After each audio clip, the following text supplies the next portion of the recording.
नुकतीच आलेली संधी पाहता महिला व बालविकास अधिकारी बनून महाराष्ट्राची लोकसेवा करू पाहणाऱ्या सर्व बंधू भगिनींना माझा सप्रेम नमस्कार। मी प्रफुल्ल कुमार उमेद आयएसच्या ऑनलाईन प्लॅटफॉर्मवर तुम्हा सर्वांचं मनापासून स्वागत करतो।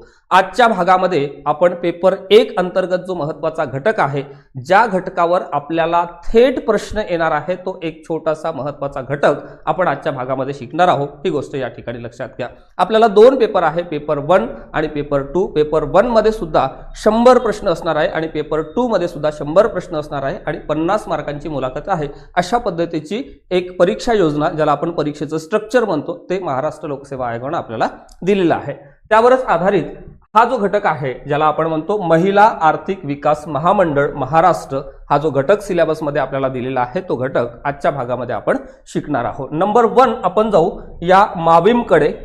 बघा, महाराष्ट्र आर्थिक विकास महामंडळाच्या बाबतीमध्ये तुम्हाला सांगायचं झाल्यास, या ठिकाणी प्रश्न विचारत असताना सगळ्यात महत्त्वाची गोष्ट, हा भाग महाराष्ट्र लोकसेवा आयोगाने घेतलेल्या वेगवेगळ्या परीक्षांना कधी काळी होता का, आणि त्यावर महाराष्ट्र लोकसेवा आयोगाने वेगवेगळ्या परीक्षेअंतर्गत जर हा घटक असता तर त्यावर प्रश्न विचारलेले आहे का, त्याचा काही संदर्भ आपल्याला सापडतो का, हेही पाहणं निश्चितपणे गरजेचं आहे। ही गोष्ट या ठिकाणी लक्षात घ्या। तर निश्चितपणे हा राज्यसेवा मुख्य परीक्षेच्या ऑब्जेक्टिव्ह पॅटर्न मध्ये हा घटक होता, ही गोष्ट लक्षात घ्या। आणि त्या ठिकाणी यावर प्रश्न देखील विचारलेले आहे। पुढे देखील तुमच्या या परीक्षेमध्ये म्हणजे डिपार्टमेंटल सीडीपीओच्या अँगलनं माविमवर कशा पद्धतीचे प्रश्न विचारणार आहे, तोही घटक आपण या घटकाच्या शेवटाकडे गेल्यानंतर निश्चितपणे पाहणार आहोत। महिला आर्थिक विकास महामंडळ महाराष्ट्र, आता यावर जे काही 1-2 प्रश्न येतील, किमान एक तरी प्रश्न या ठिकाणी येणं अपेक्षित आहे। ही गोष्ट या ठिकाणी लक्षात घ्या। म्हणजे ह्या लेक्चर नंतर तुमचा 1 ते 2 प्रश्नांचा अभ्यास हा परफेक्ट होणार आहे। ही गोष्ट या ठिकाणी लक्षात घ्या। नंबर 1, महाराष्ट्र राज्य महिला आर्थिक विकास मंडळ म्हणजेच माविम, ही गोष्ट या ठिकाणी लक्षात घ्या। आंतरराष्ट्रीय महिला वर्षाच्या निमित्ताने 24 फेब्रुवारी 1975। आता इथे प्रश्न विचारत असताना हा थेट प्रश्न, ज्याला म्हणतो आपण 1 लाइनरचा प्रश्न, सिंगल लाईनचा प्रश्न, थेट प्रश्न, साधा सोपा सरळ कॅटेगरीतला प्रश्न या ठिकाणी तयार होतो। ही गोष्ट लक्षात घ्या। आणि तुम्हाला एक पीवायक्यूचं व्यवस्थित ॲनालिसिस लागते। म्हणजे ऑब्जेक्टिव्हच्या ज्या वेगवेगळ्या परीक्षा आतापर्यंतच्या झाल्या, त्यामध्ये महाराष्ट्र लोकसेवा आयोगाने कशा पद्धतीने प्रश्न विचारले आणि आपल्याला जो काही सिलेबस दिलाय, त्या सिलेबसमध्ये जे काही आपण रेफरन्सेस वापरणार आहे किंवा पुस्तकं वापरणार आहे, नोट्स वापरणार आहे, त्या सगळ्या घटकावर कशा पद्धतीचे प्रश्न फ्रेम होऊ शकतात, याचा अंदाज ज्याला बांधता येतो, त्याला निश्चितपणे ह्या परीक्षेमध्ये अति चांगले गुण त्या ठिकाणी मिळवता येतात। ही गोष्ट लक्षात घ्या। आणि माझाही प्रयत्न तुम्हाला त्या उच्च गुणांपर्यंत, सर्वोच्च गुणांपर्यंत नेण्याचा आहे, हे कम्प्लीटली या ठिकाणी लक्षात घ्या। आता इथे एक थेट प्रश्न तयार होऊ शकतो, तो म्हणजे ह्या संस्थेची स्थापना, ह्या महामंडळाची स्थापना कधी झाली, अशा पद्धतीचा एक प्रश्न या ठिकाणी निश्चितपणे तयार होऊ शकतो। त्यामुळे ही जी डेट आहे 24 फेब्रुवारी 1975, ही गोष्ट या ठिकाणी तुम्हाला काय पाहिजे, तोंडपाठ पाहिजे। ही गोष्ट या ठिकाणी लक्षात घ्या। नंबर 2, आंतरराष्ट्रीय महिला वर्षाच्या निमित्ताने असं म्हटल्यानंतर आंतरराष्ट्रीय महिला वर्ष कोणत्या वर्षीचं, या संदर्भानं या ठिकाणी प्रश्न विचारलं अपेक्षित आहे। आंतरराष्ट्रीय महिला वर्ष, आंतरराष्ट्रीय महिला वर्ष हे 1975 ला जाहीर करण्यात आलेलं होतं। ही गोष्ट लक्षात घ्या। म्हणजे दुसरा प्रश्न सुद्धा एकाच सेंटेन्सवर तुमचा कव्हर झालेला आहे।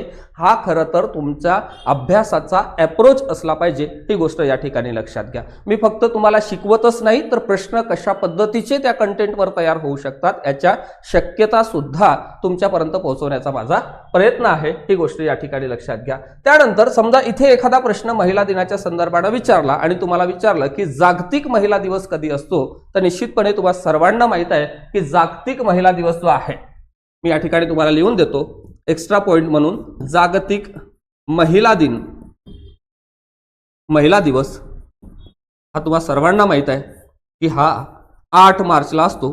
तुम्ही या ठिकाणी काय करून घ्या, एक्स्ट्रा पॉइंट नोट करून घ्या। आता ह्या सगळ्या कंटेंटमध्ये मी ज्या ठिकाणी तुम्हाला सांगतो की प्रश्न तयार होतो, प्रश्न निर्माण होतो, कशा पद्धतीचा प्रश्न तयार होतो, आणि सगळ्यात महत्त्वाची गोष्ट ज्या ठिकाणी अंडरलाईन करतो, बॉक्स करतो आणि एक्स्ट्रा पॉइंट लिहून देतो, त्या सगळ्या गोष्टी अतिशय महत्त्वाच्या आहे आणि कम्प्लीटली परीक्षाभिमुख आहे। ही गोष्ट या ठिकाणी लक्षात घ्या। म्हणून त्या गोष्टीवर तुम्ही लक्ष देण्याचा निश्चितपणे प्रयत्न करा। सुरुवातीच्या काळामध्ये महामंडळ व्यावसायिक आणि व्यापारिक तत्वावर आधारित योजनांवर काय देत होतं, निश्चितपणे भर देत होतं, ही गोष्ट लक्षात घ्या. आणि 1990 साली आंतरराष्ट्रीय कृषी विकास निधी या महत्वपूर्ण भागीदार संस्थेच्या सहाय्याने माविमने 4 मुख्य उद्दिष्ट सुरुवातीच्या कालखंडामध्ये त्यांनी त्या ठिकाणी जाहीर केलेली होती. आता एखादं महामंडळ किंवा एखादी संस्था, एखादी योजना, एखादी व्यक्ती या सगळ्या संदर्भाने काही विशेष महत्वाच्या बाबी आपल्याला लक्षात ठेवाव्या लागतात. आता ह्या महामंडळाचं काही उद्दिष्ट आहे का, तर ही मुख्य 4 उद्दिष्ट आहेत. इतर भरपूर सारे उद्दिष्ट आहे, ही गोष्ट या ठिकाणी लक्षात घ्या.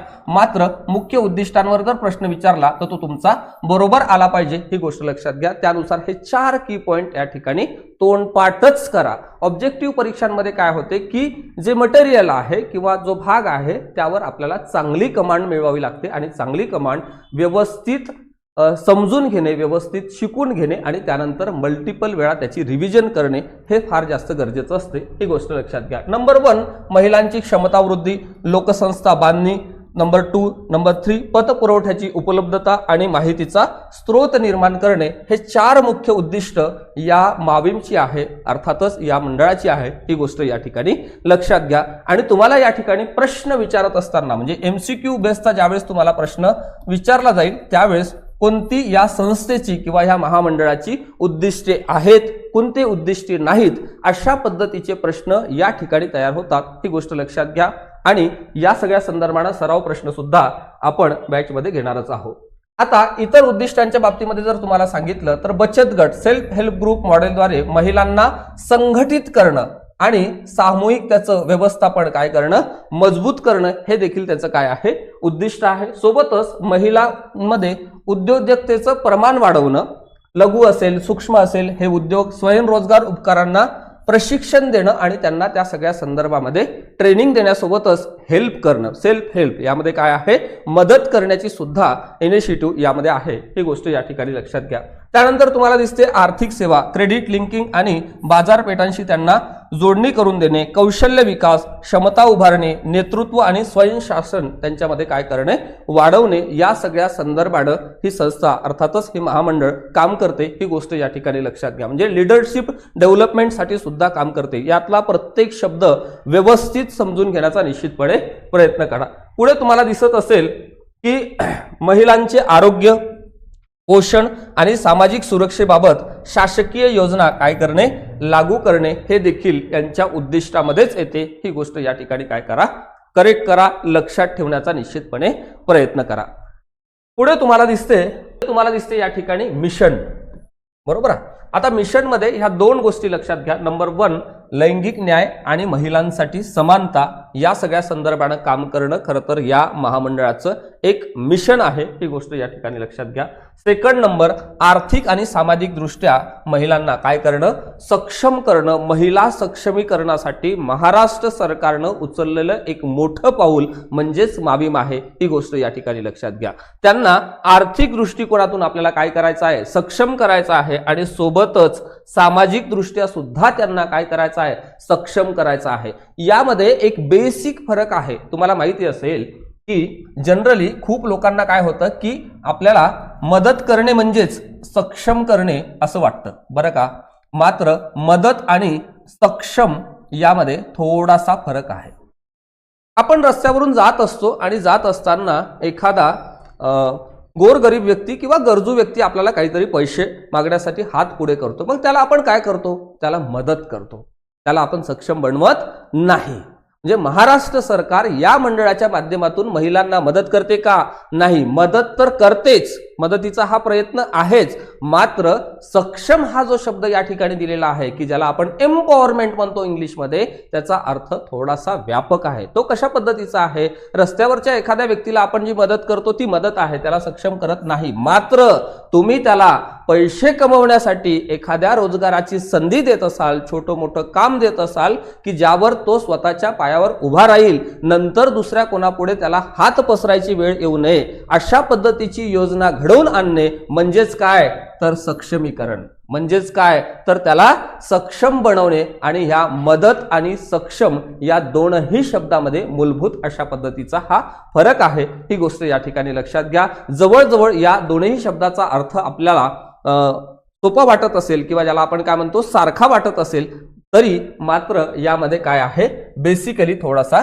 फरक आहे. हा जो शब्द आहे हा कसा आहे, व्यापक अर्थानं वापरलेला आहे. ही गोष्ट या ठिकाणी लक्षात घ्या. सक्षमीकरणामध्ये मदत करणे येतेच, मात्र दीर्घकाळपर्यंत त्याला त्याच्या पायावर काय करणं, उभं करणं. महिलांच्या बाबतीमध्ये सुद्धा सामाजिकदृष्ट्या त्यांना एक चांगलं मानांकन मिळवून देणं आणि सोबतच आर्थिकदृष्ट्या देखील त्यांना सक्षम करणं, म्हणजे त्यांची डिपेंडन्सी कमी करणे, अवलंबित्व कमी करणे, हा या महामंडळाचं खरं तर मिशन आहे, खरं तर उद्दिष्ट आहे. ही गोष्ट या ठिकाणी लक्षात घ्या. बेसिकली हा फरक तुम्हाला लक्षात आलेला असेल.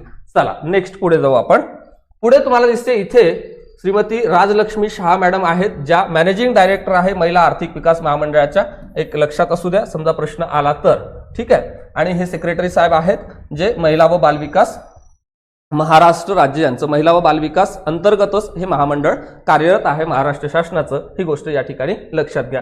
ज्या पद्धतीने मी तुम्हाला ही जे बेसिक कन्सेप्ट सांगितल्या, यामध्ये काही कन्सेप्ट सुद्धा आहे आणि त्या कन्सेप्ट व्यवस्थित आपण समजून घेणं सिलेबस मधल्या निश्चितपणे गरजेचं आहे. ही गोष्ट लक्षात घ्या. त्यानंतर तुम्हाला दिसते इकडे ह्या आपल्या बॅचच्या संदर्भामध्ये ह्या जाहिरातीनंतर बऱ्याचशा विद्यार्थी मित्रांचे, आपल्या बंधू भगिनींचे प्रश्न होते, त्यामुळे आपण प्रत्येकाच्याच प्रश्नाला उत्तर देऊ शकत नाही किंवा त्या पद्धतीने न्याय देऊ शकत नाही. आणि त्यांचीही एक डिमांड होती की आपण बॅच घ्यायला पाहिजे, म्हणून मग आपण ही बॅच त्या ठिकाणी तुमच्या संपूर्ण तयारीसाठी या ठिकाणी काय केलेली आहे, लॉन्च केलेली आहे. इथे मी आहे आणि माझ्यासोबत इतर फॅकल्टी मंडळी सुद्धा,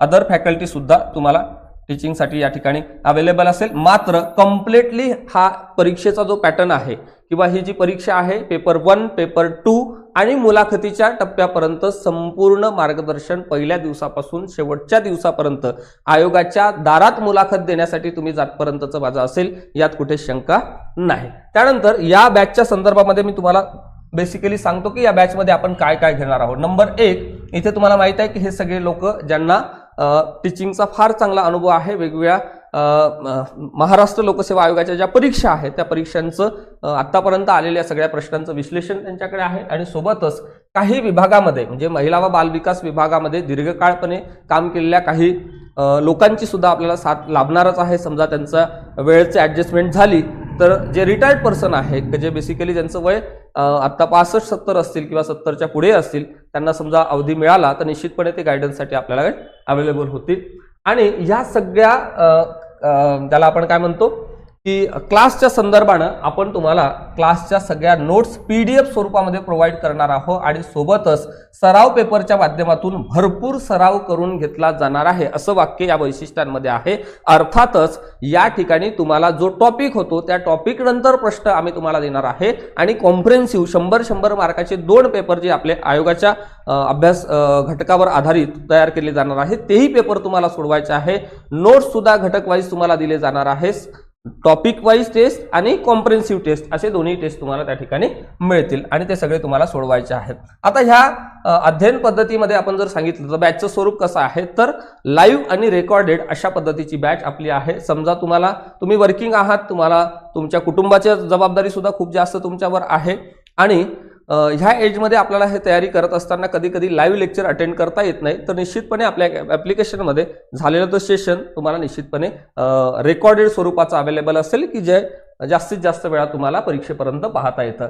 पर्सनल मेंटरशिपच्या माध्यमातून प्रत्येकाच्या अभ्यासावर विशेष लक्ष, म्हणजे काय तर तुमचे अभ्यासाची जी स्टेज आहे प्रत्येकाची ती माझ्याकडे नोंद असणार आहे. म्हणजे पहिल्या दिवशी आपण काय बोलत होतो, 1 आठवड्यानंतर काय, 4 दिवसानंतर काय, 1 महिन्यानंतर आपली प्रोग्रेस काय आहे आणि परीक्षेपर्यंत मुलाखतीपर्यंतचं तुमचं प्रोग्रेस कार्ड माझ्याकडे असणार आहे. त्या सगळ्या बेसिसवर मी तुमच्याशी संवाद साधणार आहे पर्सनली. ही गोष्ट लक्षात घ्या. अभ्यासाच्या दरम्यान आलेल्या सगळ्या शंकांचं निरसन, म्हणजे तुमचे जे काही प्रश्न उपप्रश्न असतील त्या सगळ्या प्रश्नांचं उत्तर देण्यासाठी आपण त्या ठिकाणी तुम्हाला समर्थपणे त्याला काय म्हणतो की मदत करण्यासाठी तयार आहोत. आणि शेवटचा टप्पा मॉक इंटरव्ह्यूची तयारी, म्हणजे 1-to-1 सेशन सुद्धा आपले होणार आहे आणि पॅनल इंटरव्ह्यू सुद्धा आपल्याकडे या परीक्षेच्या दरम्यान सगळी आपण करून घेतली जाणार आहोत. म्हणजे पेपर 1, पेपर 2 200, 400 गुण आणि 50 गुणांची जी मुलाखत आहे आयोगाची, कारण गॅजेटेड पोस्ट असल्यामुळे ऑफिसर लाईक क्वालिटीज त्या ठिकाणी चेक केले जातात. ही गोष्ट या ठिकाणी लक्षात घ्या. म्हणजे यावर्षी राज्यसेवा मुलाखतीच्या अँगलनं तुम्हाला सांगायचं झाल्यास अनेक विद्यार्थ्यांना मार्क्स कमी सुद्धा आलेले होते की ज्यांना त्या ठिकाणी व्यवस्थित परफॉर्म करता आला नाही. ठीक आहे. आणि त्या ठिकाणी जे पॅनल बसलेलं असतं की ते basically officer like quality check करण्यासाठी बसलेलं असतं, ही गोष्ट या ठिकाणी लक्षात घ्या. आणि ज्यांना प्रशासनामध्ये उत्कृष्ट पारदर्शक काम केल्याचा अनुभव निश्चितपणे जास्त असतो. ठीक आहे. आणि त्या सगळ्या संदर्भामध्ये तुमचे काही प्रश्न असतील, अजूनही या बॅचच्या संदर्भात काही इन्क्वायरी असेल तर हा माझा नंबर आहे, हा शेखर सरांचा नंबर आहे. या दोनपैकी कुठेही तुम्ही फोन करा आणि मेसेज करा आणि ही सगळी माहिती अपडेट समजून घेण्याचा निश्चितपणे प्रयत्न करा. तुमच्या ह्या सगळ्या प्रयत्नांना यश लाभो, तुम्हाला लवकरच या सगळ्या परीक्षेमध्ये यश मिळो यासाठी मी प्रार्थना करतो आणि आजच्या सेशनमध्ये इथेच थांबण्याचा प्रयत्न करतो. आणि सगळ्यात महत्त्वाची गोष्ट म्हणजे बाकीच्या अपडेटसाठी आपलं यूट्यूब चॅनल आणि टेलिग्राम चॅनल या ठिकाणी स्पेशल केलेलं आहे, ते तुम्ही त्या ठिकाणी फॉलो करा. आजच्या भागामध्ये मी इथेच थांबण्याचा प्रयत्न करतो. लवकरच भेटू नव्या भागामध्ये. तोपर्यंत धन्यवाद.